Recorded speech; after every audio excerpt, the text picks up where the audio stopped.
As you know, there's three types of impingements. You have an anterior, medial, anterolateral, posterolateral. We're going to be looking at the anterior lateral right now, the subacromial impingement test. And so we're going to start off here with the nearest test. I'm going to put some pressure to stabilize up here on the acromion.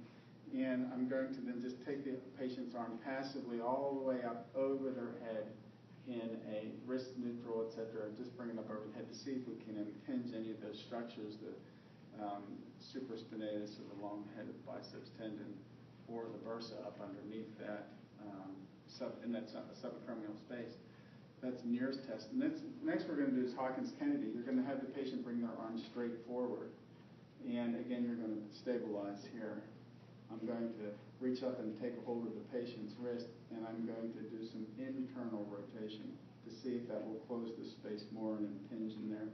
And if that doesn't, I'm going to actually adduct it a little bit and rotate it again, see if we can impinge these structures in this area.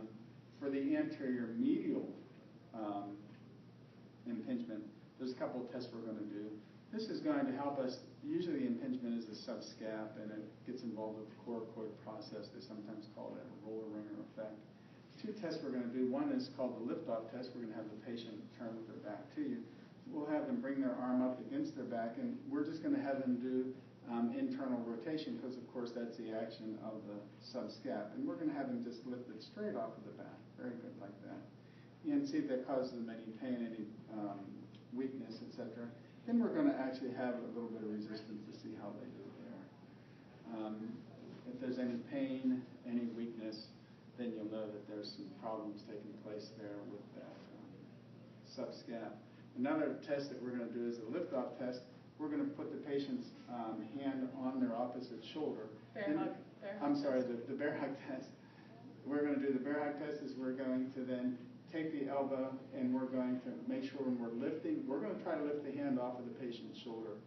And as we're lifting it off, we're not trying to slide it off in this fashion. We're trying to engage those internal rotators. So I like to put my forearm on the patient's elbow and then lift it up this way so that we're getting this action right here. When the patient resists you, again, if they have any type of pain or discomfort, it can be an indication of that anterior medial impingement.